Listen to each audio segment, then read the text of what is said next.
Welcome to Touched and Empowered, a show created to empower individuals to value their lives by hosting think tank discussions that will inspire positive action. Touched and Empowered with Katie and Ace starts now. So Katie. So Ace, what are we going to talk about on this episode of Touched and Empowered? Because when we spoke briefly before turning on the recorder, we both had no clue. Right? But so, ladies and gentlemen, thank you so much for listening to us. I know that when we get on here, apparently there's messages that we need to deliver to our audiences, and we're kind of just rolling with it. I actually have heard some people tell me, like, that is something I needed to hear. And I went, looking around clueless. Really? Are you sure that was what you needed? Okay. Cool. I appreciate That's that. Wonderful. Yeah. I love it when our intuition just happens to know exactly what it is that we're supposed to be talking about and how it resonates with the right people.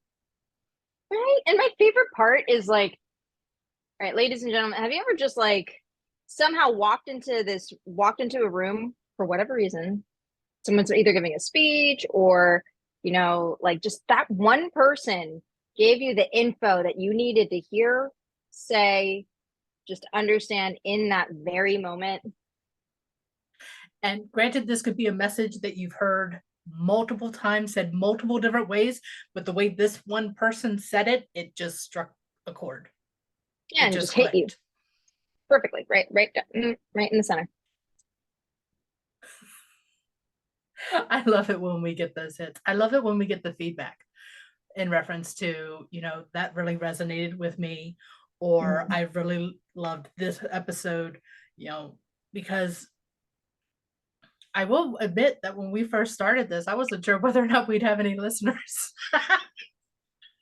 Aw, yeah, well, I wasn't sure or not, because I'd never done a podcast before, other than the occasional interview that I had done. But those interviews were strictly on, we're interviewing you because you're the assistant director of the Teen Suicide Prevention Society. We weren't interviewing you because you're an interesting person. Versus here, I could just kind of be myself and do what I want. And the fact that we have listeners for that, I think it's really cool, and I greatly appreciate it. Woohoo! Yeah, and it's really fun, and I love that. All right, so a lot of people get camera shy, or they get really nervous when they start doing their social media, or when they're about to promote something of expression, and it's out in the world, and you're like, oh no, nobody saw it. Yeah, it's okay. The right person saw it. The right person saw it. I promise you, the right person saw it. That's all you need. There's a big problem from what I've been understanding about if you look at somebody's social media and if they don't get the amount of likes. Don't get me wrong, I got stuck on this for a while too. Like if I didn't see a post with over 1,000 likes, I got really down on myself. Oh my goodness. I know Katie's laughing at that, but I did. I really did. I really did. And this is, again, one of those things that's an age thing as to whether or not likes make a difference or not. So sorry, I will try not to laugh too hard at you being uncomfortable. Let's hold that thought. I get it. I get it. I went to a birthday party, and these were guys that I grew up with, and now they're married with kids and whatnot. And he was like, "Look, my post got 45 views." And they were saying it kind of to spite me a little bit, but I was just like, I'm so proud of you. That's great. Yeah, you posted it. So, like, honestly, it just takes a lot of courage to post anything, regardless if you're going to get the views or not. Oh my gosh, it takes a lot of courage to post stuff on social media. And it's really funny because I post stuff for the Teen Suicide Prevention Society like on a weekly basis. But when it comes to posting stuff on my own profiles, I've kind of gotten a little bit better. There's this great app. It's called the Wisdom app, where people can send me questions anonymously, and they get a 1-minute audio response from me. I record a 1-minute audio response. And then it's on the Wisdom app for everyone and their brother to listen to. But it also has a share feature, so I can share it to my Instagram account. And I started doing that because you don't see me, you only hear my voice.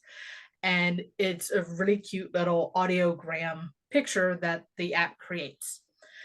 I have gotten more feedback on those random questions and random answers that I have given, that it helped boost my confidence to where I could be comfortable doing a podcast on a regular basis. That's awesome. Yeah, all right. So Les Brown, if anybody here has ever heard We of Les love Les Brown, we love Les Brown. His YouTube videos are everywhere. Very motivational speaker. And I was trained by him through one of his courses. And he mentioned something in his course sharing that if you're going to be a speaker, you speak. You go anywhere, you speak. You're going to be speaking. You got to speak weekly, get practice going, keep going. Just do it. It doesn't matter if you're talking to birds, speak. It's the speaking out loud part that is the practice that you want to get and that you want to have. Yeah, and sometimes I would just set things up just to practice speaking. One of those things was I used to have these lives with Isaac Singleton Jr. We still can do it, but our schedules are just nuts. So we'll do them when we can, right? And I remember I actually asked him, like, I need to practice speaking. I just need to speak. And that was it, because Les Brown told me to. So right. So I was just speaking on a weekly basis. And then we started doing these podcasts where we're speaking a lot. Yes. On a weekly basis, which is amazing. And that's really fun. And it did take that priming, that practice of just like continuously speaking every week so that you can get comfortable with speaking and even making mistakes as you're speaking and have that fluidity of speech. And right? The one that I just did now. And it really is the getting used to talking and being okay with the stutters, the what do I say now kind of situations, because when we get comfortable with being able to talk about something random, we then can be comfortable talking about something that we're passionate about. And just like as we talk about something that we're passionate about, we can then talk with certainty about something we are uncomfortable with. Yeah, that's the other thing. So I've actually learned that because of these recordings and podcasts and these like weekly ways of just talk. By the way, my mom listens to us, and I didn't even know she listens to us. Hi, Mom. Like every week she listens. I'm like, oh, Mama. Good. Wow. Yay, supportive family. Thank you, Mom. Thank you for listening. Being able to speak this way and speak with you and be able to say it on a platform where I know people are going to listen, you get over that fear very quickly every day. So you can get up and just talk, right? Yes, I've noticed I've been helps. and I've been able to do this with my partners, right? Like I don't have multiple partners. I have one. Okay. Partners could be business partners. They could be relationship partners. They could be any partners. Or are you talking specific? Let me clarify. Okay. Specificity. So that means I have business partners. Yes. I have relationship partner. Relationship partner. Okay. Exclusive relationship partner that doesn't have a title yet. Is that exclusive a partner? Partner works. That's a partner. Exclusive partner works. Exclusive partner. We still don't understand how that works yet either. Like, when do you know? You know what? Anyways. And it doesn't matter because you can label it whatever the heck you want. That's the beauty of it. As long as it works for you. And the fun part of that is like, I can confidently say, when do you know? I don't know.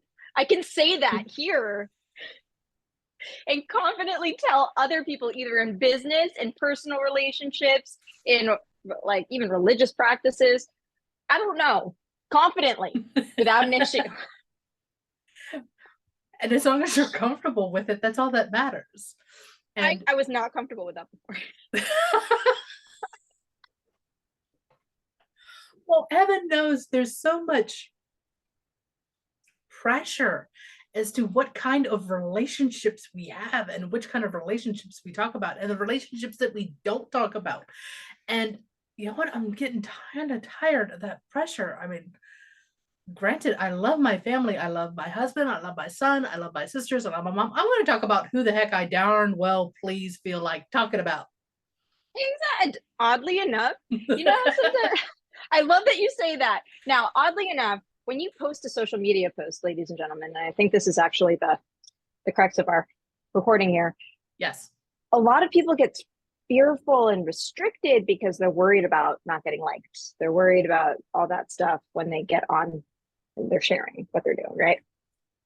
This feels like freedom to us. This is why we keep doing it. Like, we don't care about that right now, but we do understand the intent of what we're doing is to help people.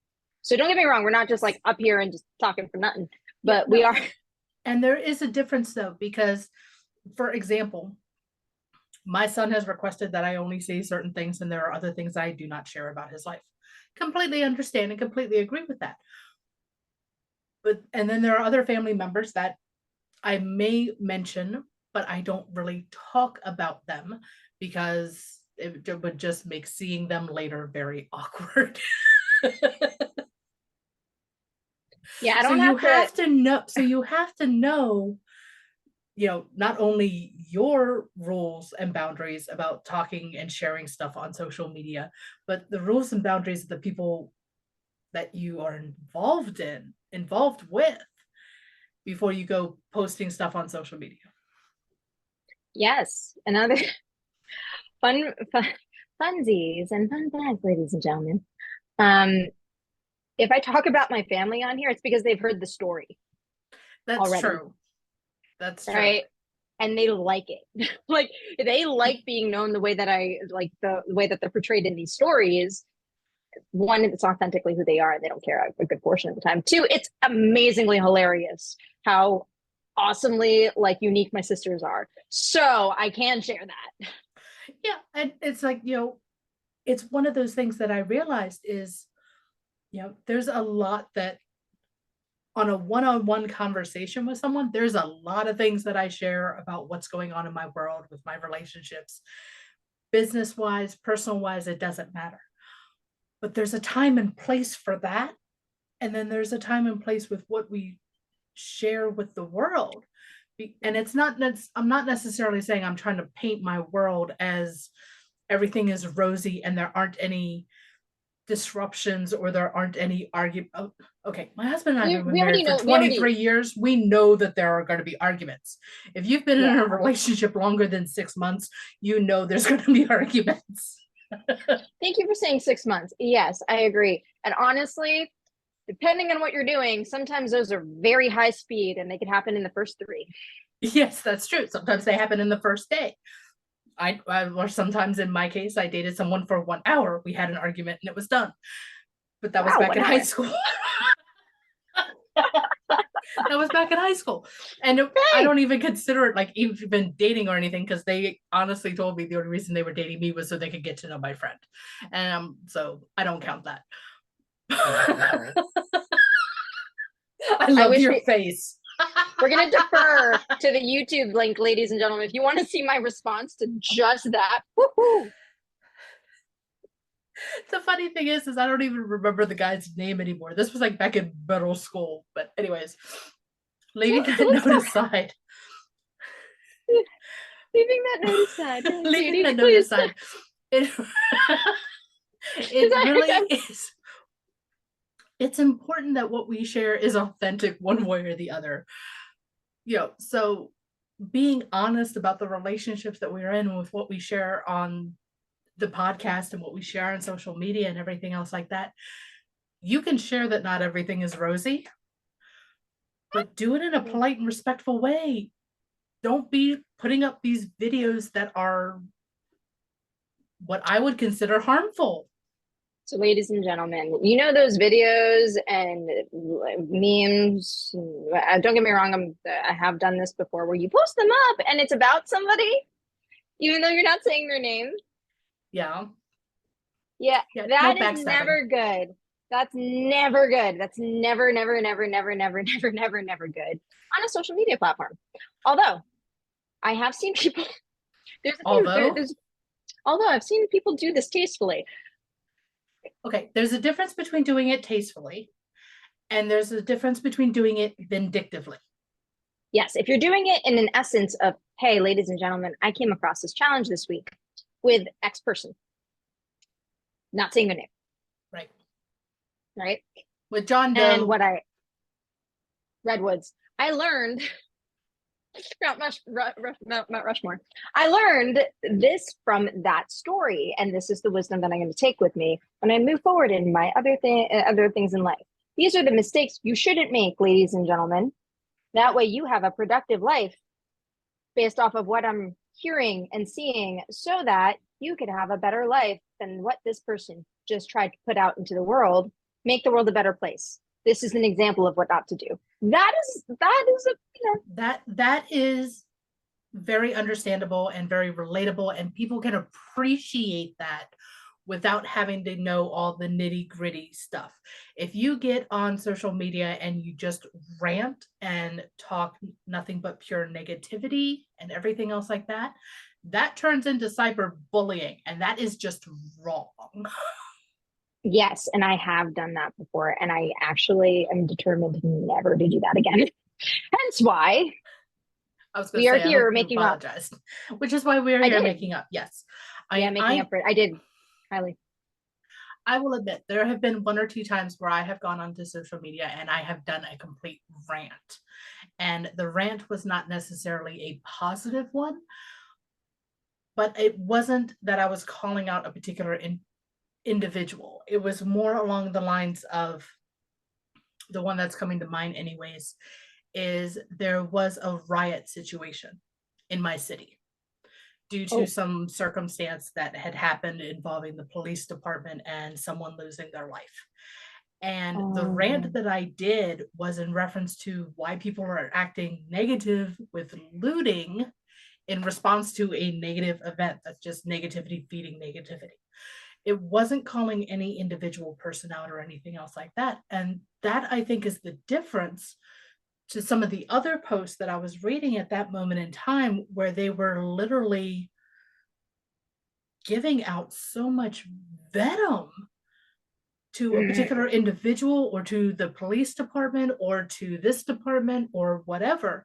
And negativity just feeds negativity, just like positivity feeds positivity. So knock that stuff out, people. It can get very subtle too. Like sometimes people don't notice it because they're in the energy, so they don't understand that. So that's something also to be aware of. Like, I'm trying to be compassionate because I'm doing my best to be compassionate on myself from those mistakes. Yes, and I don't mean to be so high-handed on this, because I know that I've made mistakes doing posts on it too. Yeah. But the thing that I want to drive home is that the beauty of social media is that we can share so much positivity. And the more positivity we put out, the better it's going to be for everyone else. So we need to stop.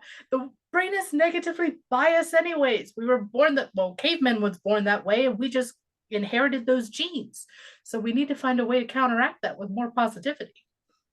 That is very fair. And exclusively speaking to this exclusive partner that we have not put a title on yet. We love exclusive partners. That's good enough for me. That means I can trust you. I'm happy. Honestly, right now it's good enough for me. I'm like, we're good. We're good. We got a lot moving. We got a lot rolling. I don't want the stress of like, it's funny because we've been able to share our lives. I also want to get into the space where if I am on a public profile and I'm ranting about negative stuff in regards to exes, that means 1, I'm not healed. True. 2, I don't want him living in that. Like, I don't want him hearing that. That's not fair to him. True. And it's one of those things that anytime we say something negative about an individual behind their back, it always has some way of circling around and them hearing it, whether it be someone told me that so-and-so said this, which is just the gossip chain. But I believe that also energetically, it comes full circle and it's going to come back to them. Yeah, it's real. And like, there are times when I understand now that although under the heat of the moment, I may have shared something and I was like, not mature enough to see it yet. Oh my gosh. But that's okay, because we're growing and we're learning. And Exactly. That's one of the things that, at least based on some of the feedback that I've received, people appreciate hearing things like this because it's giving them insight as to, oh, someone else made this mistake. Good. That means I'm human. And now I've learned a new way on how to move forward. Exactly. And you don't have to cancel yourself out because you made one mistake. Look, and that is actually super important. And hence why we talk about this is like, you made one mistake. It might be a big mistake, but you can turn it around. And the easiest way to turn it around is to start with, I apologize and sincerely mean it. And I'm never doing that again. And never do it again, because if you do it a second time, no one's going to believe your apology ever again. Yeah, sincerely mean it. Sincerely mean it means the action that follows it, ladies. Right. I'm like head jerking at that because so many people don't understand it, or people I see what I mean. All right, so ladies and gentlemen, it is really frustrating when you do trust somebody once, maybe 8 times, and they have actually 1 to 8 times. That should never be a track. Usually, all right. So this is something that I learned and I really appreciated from my mother and from a boss who apparently shared the same brain without knowing each other. Very fascinating. It's amazing when that happens. Right? My goodness. So the first time somebody made a mistake, like the first time I made a mistake with these individuals, right? I got the feedback, figured out what was wrong in the situation so I could do better. And I made sure I did better. Right? It's a learning experience. The second time you make a mistake, it's not usually the same action because you thought you did better, but there was just some type of miscommunication, and that's understandable. True. There was never a third time with this boss or my mother. Yeah, I can understand that because the whole rule, 3 strikes and you're out, isn't, I mean, granted, it's a sports metaphor, but in all honesty, we understand that there is a learning curve. And it really is, I know in a previous episode, we talked about honoring our commitments and everything else like that, but it's the same thing when we make a mistake and owning up to it.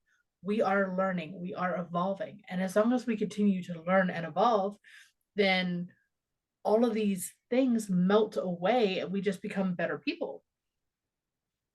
And people will not look at your past mistakes. They will look at what you've accomplished since you've grown from them. Yes. And another thing is when you own your mistake, right? That's an accomplishment. It goes into the accomplishment box. Absolutely. Of feelings. So remember, somebody mentioned like people won't remember what you did, but they'll remember how you made them feel. Absolutely. Yes. It's true. So like if you own a mistake, you apologize and you switch gears, you're in the fluffy, good, happy space feeling over here that the person will remember. They won't actually remember you made a mistake, but they'll remember that they can trust you. Isn't that interesting? That is very interesting, but it makes perfect sense though, because they've shown themselves to be a higher caliber because of the fact that they've acknowledged a mistake and are moving forward to correct it in any way, shape, or form that they can, that they're capable to. Because sometimes when a mistake happens, we can't fix it. We have to refer to somebody else to fix it. And that's just life because we all weren't given the same toolbox when we were born. And that's fine. If you can defer and find that you're still taking responsibility, right? You're like, hey, right. I can't fix the computer that I accidentally broke with one button. Let me go find the person who can. That's fine. Yeah. I mean, referring to tech, that's probably the easiest thing to work with. You know, working it and be like, oh, I tried to do it myself and I seem to not only broke this funnel, but broke 15 other funnels. I need to get somebody else to fix this. So, Katie, I'm sorry. And who can we hire?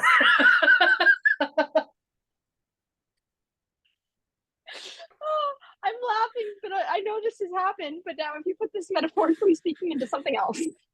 Okay, we're going to shift gears, all right? Where are we going to put it now? It's the same. It's also adorable.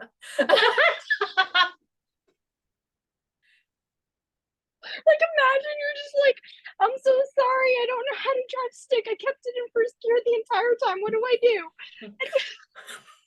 Destroyed your engine. Like, But that is a thing, though.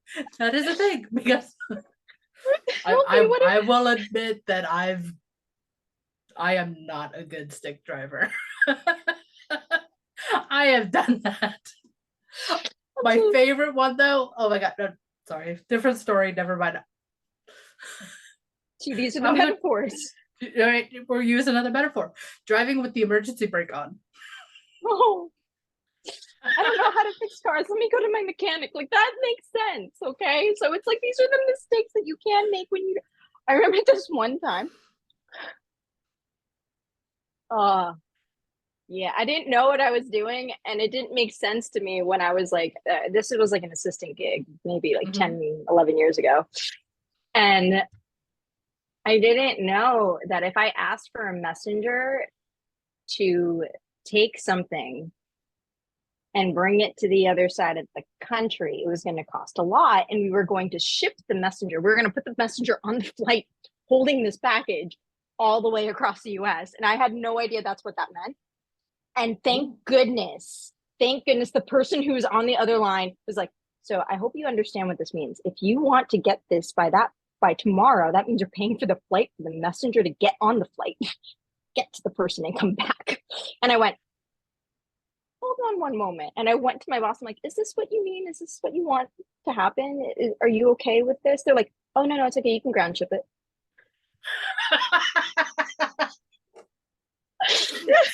Now that is amazing customer service, that the person on the other line is like, you do realize that this is A, B, C, D, E, F, G, instead of just like, yes, I'll take the sale and run it through.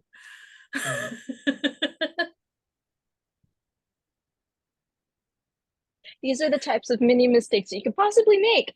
And, thankfully, there's some safeguarding to that. Thankfully, there is. And you know what? And it's okay, because mistakes are just ways that we learn. And it's not, I had a mentor once say something, that it's not a mistake. It's not even an error. It's just a temporary defeat, and you just move on from it. It's not that anything is permanently wrong. We continue to grow. We continue to evolve. It's actually a lesson. So the thing about those mistakes that I made, right? So I did one mistake, and then I found out it was a miscommunication, right? Because I didn't know what I didn't know, right? Yeah. I didn't know that I was going to ship a messenger across the United States. I did not know.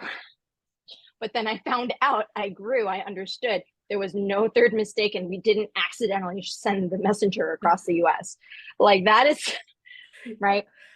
And I mean, granted, there are mistakes that we make in our businesses that could end up financially being very expensive. But guess what?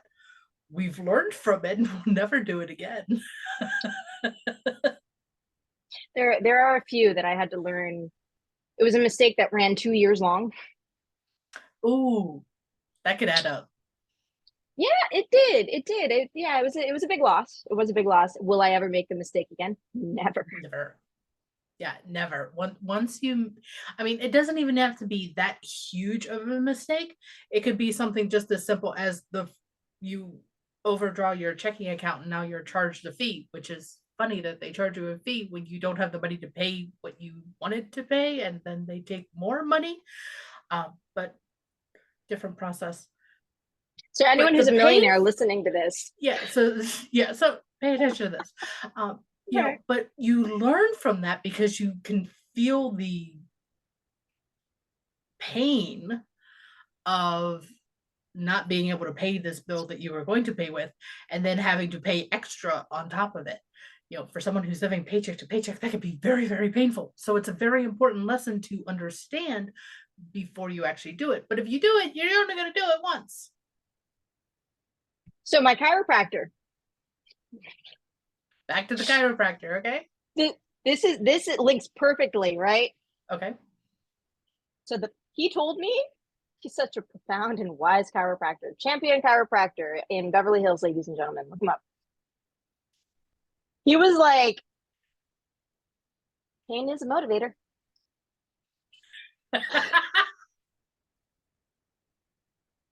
Yes, pain is a motivator. I go there and I literally, all right. So I was in pain the first week. I was in a lot of pain coming up to this point where I finally saw him. And within the first week, we did 3 chiropractor appointments. The first time, he was like, ooh, your hips are kind of very misaligned. So he would crack my back. And then 3 days later, we wanted to make sure the hip was still there, Right. right? Like in the same place that we fixed it to be, right? Right. So every time the second that you want, first chiropractor, fix the mistake. Second chiropractor appointment, we're mid-tier on the mistake. The third chiropractor appointment, no, I was in so much pain. I was like, I don't know what I did. What the? And he was like, oh, I didn't know that you sleep on your stomach. That would cause your hip to go back out. I didn't know that as you're sitting, you're supposed to, like, you didn't know, or he told me basically there's like a cavity in your back, and that's supposed to actually be there when you're sitting, right. And that shows you have the right posture. I didn't know that. So the hip went right back out. Right. Hey, it makes perfect sense to me only because I've dealt with a broken femur, so I understand how that works. Right. And he told me the first thing, don't bend over. Great. Didn't do that for the first 3 days and 7 days. And he was like, oh, but there was more, huh? I was like, yeah, we didn't know it hurt. 4 days later, next chiropractor appointment, cracks my back. He's like, oh, that's a healthy crack. I'm like, there's a healthy crack.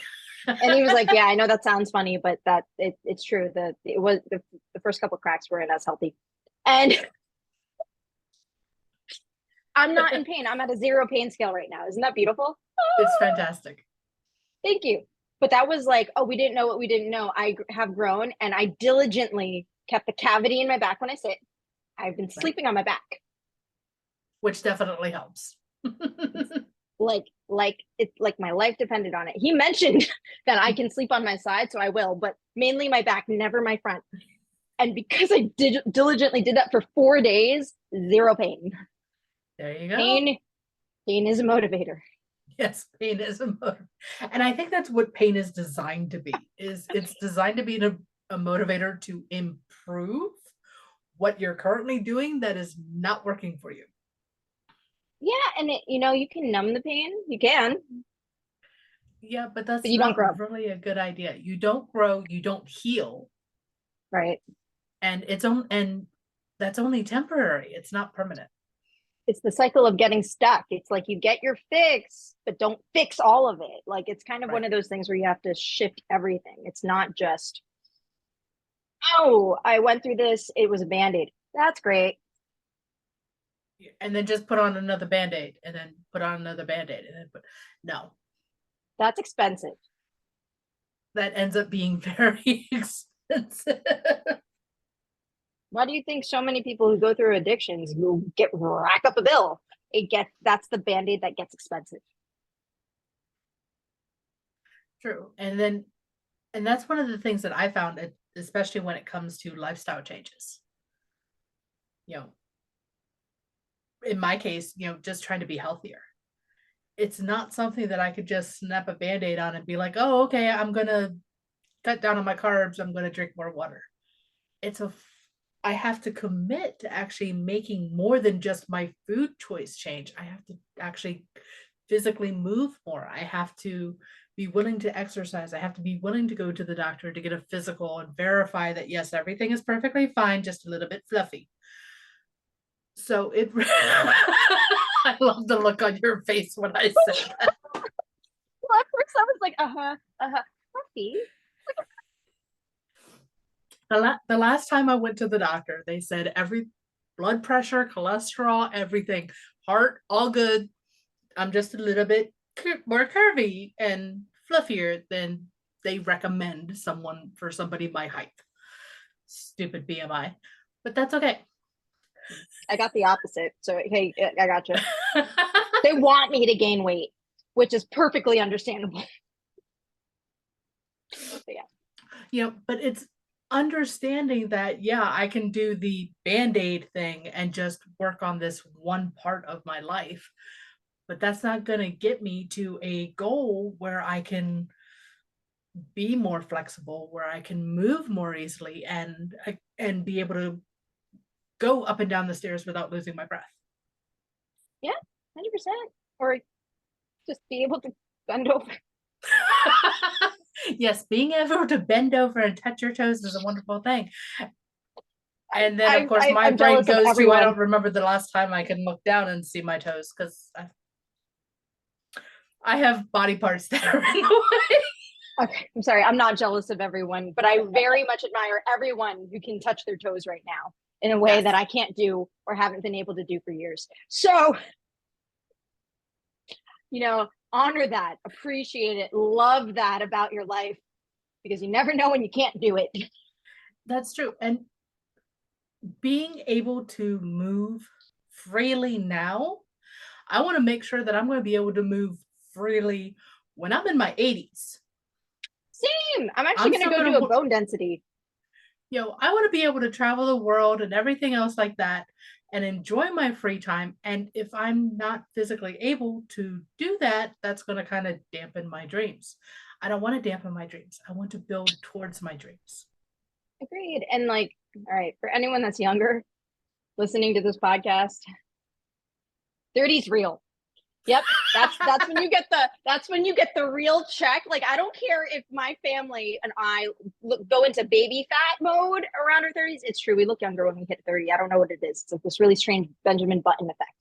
But our health, our bone structure, all of this, hangovers, they're all real at 30. They're all real, all of them. And when it happens, that's when you realize how much doctor's appointments are important, how important it is to get a bone density check. I want 80s to make sure everything is fine. This woman who was in her 60s told me that the hip is the easiest to replace. I was like, I shouldn't be getting this advice right now. I know that the women in my family, I've got a branch of my family where the women in that branch of the family live to almost 100, if not longer. Beautiful. I want to be able to do that. And I understand that right this particular second, I have fluff in the way. You never, my mom has fluff in the way, and my mom is more energetic than I am. You know what? And that's perfectly fine. I just know that I want to be able to look in the mirror and see the image that I have inside my head. See, because when I think about what I look like, I see myself when I was in high school and I was on the dance team, and I still had a little bit of a pouch, but I was physically fit. Right now, when I look in the mirror, I'm not so physically fit. I've got a little bit of extra fluff, but that's okay. I know I'm going to be able to get there. It's lovable. As my son says, I'm squishable. There you go. I'm very huggable. I'm very squishable. And that's beautiful to me. I like when I look in the mirror. Sorry, it should go ahead. I'll finish. No, that's okay. I was just going to say that, we all have our internal image of how we see ourselves. And sometimes it matches physically on the outside what we look like, and sometimes it doesn't. And understanding that they don't have to match and you could still be happy is something that I think everyone needs to know. Because you can eventually get your outside to match your inside, and you can definitely make your inside match your outside. Oh, it's all 100%. a matter of perspective and learning. Yeah, and embracing who you really are. And so that was a journey. I know there's this thing called pretty privilege, apparently. I'll take your word for it.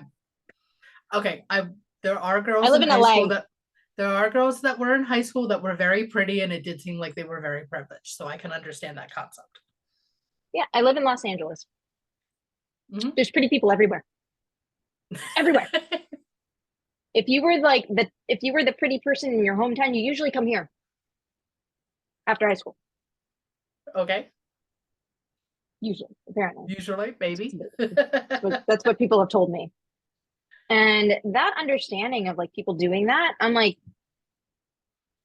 I actually didn't acknowledge my physical appearance as much because I felt so humbled by how pretty my family was. I think I mentioned that. I was like, you think I'm pretty? Look at my oldest sister. Like that was me growing up, right? So Right. when I think about it, like all I can do is kind of own what I look like. And then it's not pretty to shove pretty in people's faces either, if that makes True. sense. It is like one of those things where you can embrace and love being who you are and encourage other people to do the same. I think that is how you can actually utilize your beauty to help others. Yes, because it shows when you love and appreciate yourself, then you can authentically be yourself and other people respond to that. Just like how um I'm pretty sure it's Colgate that does the commercials in reference to when you smile, the world smiles with you. Yeah, It really is that way when it comes to accepting yourself. Other people will accept you if you accept yourself. exactly. Anything else? Like there's a bunch of different purposes, right? To To be glamorize as gorgeous. ourselves. Yeah. But first and foremost, it's like, how do you feel when you do it? Like, do you feel amazing when you put on eyeliner? Do you feel amazing when you put on your favorite outfit? Do you feel amazing when you're butt naked dancing in the shower? Like, that's, you want to get to that level of everything you do, you feel amazing. And if you're not at that level, start with something small. Yeah, appreciate your nail beds. I don't know. Like, just mine. You know what? I used to bite my nails for years, and I haven't done that. I don't want to say in the last like maybe 2 years, but as a kid, I would constantly bite my nails and chew them off. It was my coping mechanism for my anxiety. You know, Yeah, now I actually have, I mean, they're not long or anything, but they're at least a decent length. And I'm, yeah. happy with that, that I actually can say I have nails. Oh, that's beautiful. That's beautiful. Like you can dance, you can scratch. That's great. Like Yeah, people I'm do gonna. like it when I give back scratches. There you go. We should not be using that. Ladies and gentlemen, if you want to see your hand gestures, please feel free to enjoy that That could be moment with taken us. wrong in so many different. I know That my is friends are why I going to didn't make fun of mention me it. later. That's why I wasn't mentioning it, but I enjoyed that moment of just pure purity.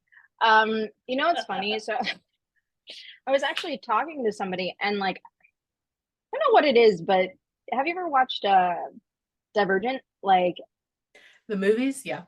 yeah, the movie. So one of the movies, like Abnegation, that one cohort, Hmm. they're only allowed to see themselves in the mirror once a day or something. Right. It's like once a day, and it's only for like 2 minutes or whatever the time frame is. It's for a very limited, small window of time. Yeah, because their personality type is meant to be of service for others, so there's no selfishness. Right. So they're mitigating the risk of narcissism by only 2 minutes of mirror, right? That's how that was their way of doing it. And I kid you not, like I actually had I can go days without looking at myself in the mirror. I really can. I But can't, just because of the fact that I look in the mirror every time I go in the bathroom because it's right there. But that's beside the point. sometimes I don't look up. That's the funny because I'm like I'm also kind of blind. So like I'm farsighted and nearsighted in both eyes, right? So like I'm pretty like my eyesight wise, I can't really see. Well, that's okay. If I take my glasses off, I can't see anything either, so we're good. Yeah, and then I still have a hard time seeing regardless because my contacts go dry and stuff. So like here, ladies and gentlemen, what I'm trying to get at is like I actually didn't know that my eyes are two-toned until like 2 years ago. Somebody looked into my eyes and I had no idea. They were just like, you have a blue ring around your eyes. I had no idea because I never looked long enough to see it. And I was like, oh yeah. Then I saw my dad's eyes, and apparently our eyes, they lose their melanin. It's like this funny chameleon thing where they hide us when we're young, and then you find out that we're actually Europeans later in life. It's like when we're safe. But Weird. Okay. so my eyes actually will turn blue as I get older. Oh, now that's interesting. Yeah, my dad's eyes are gray blue now because the melanin fades from our eyes. I was like, cool. That's very interesting. And it makes me wonder as to, if someone starts out with blue eyes, I wonder what theirs faded to. Right? No one has. I just saw the dark blue ring. I don't know, Yeah. but that's a topic for another day. Exactly. But ladies and gentlemen, just to give you an idea of like mirror effects and understanding what you look like, I was too busy like dancing in the shower blind to care about what I could about the blue eyes over the past 30 years. You know what? And I absolutely love the fact that, we have these moments where, just enjoy who we are. And, sing like no one's listening, dance like nobody's watching, and just have fun with it. And you will not only feel the boost of confidence and happiness and everything, but it lets the other people around you feed off of that excess energy. Yeah, and that's true beauty. Like going back to the Disney stories, and I'll close with this, right? Okay. Not Maleficent, Snow White and the evil queen, right? The evil queen wanted to be the prettiest person in the land. That's painful, actually, when you think about it. Like you want to be this expectation and you can't control that. And it hurts when you're not. Like, can you imagine doing that to yourself? I never want to be in that position. Well, the only analogy that I have to that is, for example, when I was younger, I thought it would be really cool to be a Rockette. Okay. Yeah, no, not going to happen. Katie's too short. Katie's a little too round. That's what they used to say about models. And about being round or being short? Both. It's changed. Yes, the image of beauty constantly changes and it's ever evolving, and it doesn't matter what the marketing companies are saying is the most beautiful thing in the entire world. It's what you think is beautiful, and as long as you think yourself is beautiful, other people will see you as beautiful too, and you'll feel it, and that's the important thing. So. Yes, you will definitely feel it. Yes, so post those videos, enjoy that, be happy, encourage everyone to be happy. Yes, have fun. And if there's something profound going on in your life and you want to share it with the world, just do it tastefully. Agreed. Yeah. My evolution is this podcast here. So thank you, everyone. Yes, have a wonderful week. Thank you. Take care. Bye. Bye. Thank you for joining us. We hope that the discussion today will inspire you to take positive action in your life. Until next week, be empowered.